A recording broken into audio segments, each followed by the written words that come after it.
Hello everyone, आप सभी का स्वागत है मेरे यूट्यूब चैनल में। देखो यार, आज मैं बात करने जा रहा हूँ पिट्टा किठालू इस वेब सीरीज़ की, जो जस्ट रिसेंटली नेटफ्लिक्स पर रिलीज़ हुई है। ये एक तरह की साउथ इंडियन एंथोलॉजी फिल्म है और एंथोलॉजी फिल्म्स के बारे में आपको बताने की ज़रूरत नहीं है। आप काफ़ी सारी मेरी वीडियोज़ देख चुके हो जो एंथोलॉजी मूवीज़ से ही रिलेटेड है। सो आज मैं आपको इस कंप्लीट एंथोलॉजी मूवी की पहली स्टोरी एक्सप्लेन करूँगा और बाकी बचे 4 स्टोरीज़ को भी मैं ज़रूर एक्सप्लेन करूँगा। तो फिर वीडियो को एंड तक वॉच करते रहिएगा और अगर आपको वीडियो पसंद आए तो वीडियो को लाइक करिएगा और चैनल को सब्सक्राइब जरूर कर दीजिएगा। So without wasting any time let's start this video. तो स्टोरी नंबर 1 है रामूला। अब यहीं पर ही हम रामूला नाम के एक लड़के से इंट्रोड्यूस होते हैं जो एक गरीब घर की बेटी थी एंड उसे उसका एक लड़के के साथ काफ़ी टाइम से अफेयर चल रहा था। अब यहाँ पर रामूला जो थी वो उनके कास्ट से बिलोंग नहीं करती थी। इसी वजह से उस लड़के की ये टेंशन थी कि कहीं उसके फादर इस बात को एक्सेप्ट ना करे या फिर कर ले। इसी वजह से वो अपने फादर को इस बारे में बताने से काफ़ी डरता था। अब यहीं पर ही हम एक लेडी पॉलिटिशियन से इंट्रोड्यूस होते हैं जो एक मौका परस्त लेडी थी एंड उसी के साथ साथ वो हमेशा पॉलिटिक्स के बारे में सोचती रहती थी। इसी वजह से वो हमेशा पॉलिटिक्स खेलना चाहती थी और वो 1 महीने के अंदर अंदर अपनी सीट बचाकर एक बहुत बड़ी मंत्री बनना चाहती थी। अब एक दिन उसके पास ये मौका चलकर आता है क्योंकि रामूला अचानक से सुसाइड करने का डिसाइड करती है, जहाँ पर वो लेडी पॉलिटिशियन उसकी जान बचाती है और तभी रामूला उस लेडी पॉलिटिशियन को अपनी सारी आपबीती बताती है कि जिस लड़के से वो प्यार करती थी उस लड़के के फादर उसकी शादी किसी दूसरे से तय कर रहे हैं और उसी के साथ साथ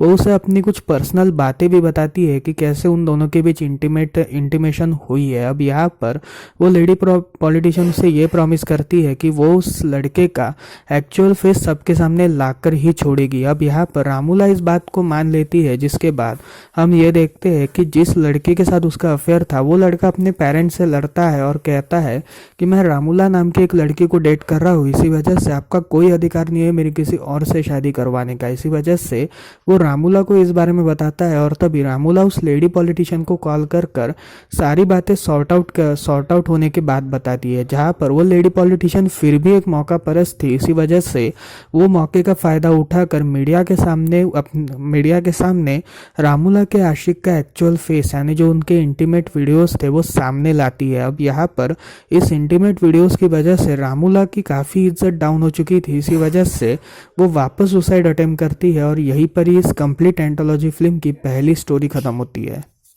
बात करते हैं सेकंड स्टोरी की, जिसका नाम है मीरा। अब यहाँ पर हम एक मीरा नाम की स्क्रिप्ट राइटर से इंट्रोड्यूस होती है जिसका हस्बैंड विश्वा नाम का एक बहुत बड़ी लीडिंग कंपनी का सीईओ होता है। अब यहाँ पर विश्वा हमेशा अपनी वाइफ के ऊपर शक करता है कि कहीं उसके वाइफ का अफेयर अब्बास नाम के एक बहुत बड़े पेंटर के साथ तो नहीं चल रहा है। इसी वजह से वो काफ़ी ज़्यादा पॉजेसिव टाइप का इंसान था और उसी के साथ साथ वो अपनी वाइफ से हमेशा लड़ाई झगड़ा करता था और उसी के साथ साथ वो उसे हमेशा सस्पेक्ट वगैरह किया करता था। सो एक दिन मीरा उसे ये क्लियर करती है कि ऐसा कुछ भी नहीं है, अब्बास और वो सिर्फ एक अच्छे दोस्त है, बाकी कुछ भी नहीं। जिसके बाद एक पार्टी के दौरान अब्बास मीरा की एक पेंटिंग बनाता है। इसी वजह से विश्वा का शक और भी ज़्यादा गहरा होते जाता है और तभी वो ज़बरदस्ती उसकी एक स्क्रिप्ट पढ़ता है, जिसकी स्टोरी में हम ये देखते हैं कि एक लड़की जिसके पति के होने के बावजूद भी उसने एक और लड़के के साथ संबंध बनाया, जहाँ पर उन्हें 2 बच्चे हुए और तभी विश्वा का शक और भी ज़्यादा बढ़ जाता है मीरा के ऊपर। इसी वजह से वो मीरा का डीएनए टेस्ट करवाने का ट्राई करता है बट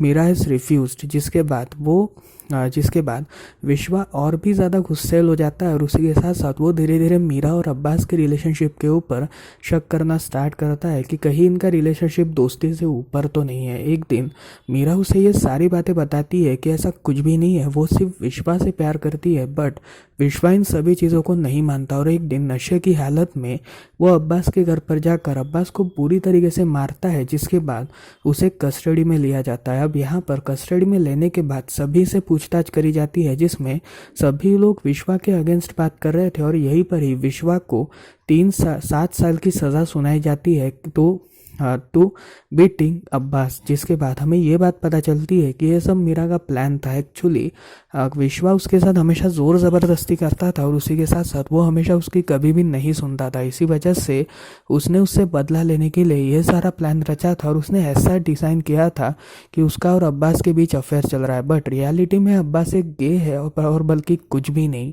और विश्वा को धीरे धीरे शक होना स्टार्ट होता है और ये इस कंप्लीट दूसरी स्टोरी की एंडिंग हमें बताई गई। और इसमें हमें ये बात बताई गई है कि अब्यूसिव रिलेशनशिप कभी भी अच्छे नहीं होते और ये टॉक्सिसिटी ही फैलाने का काम करते हैं।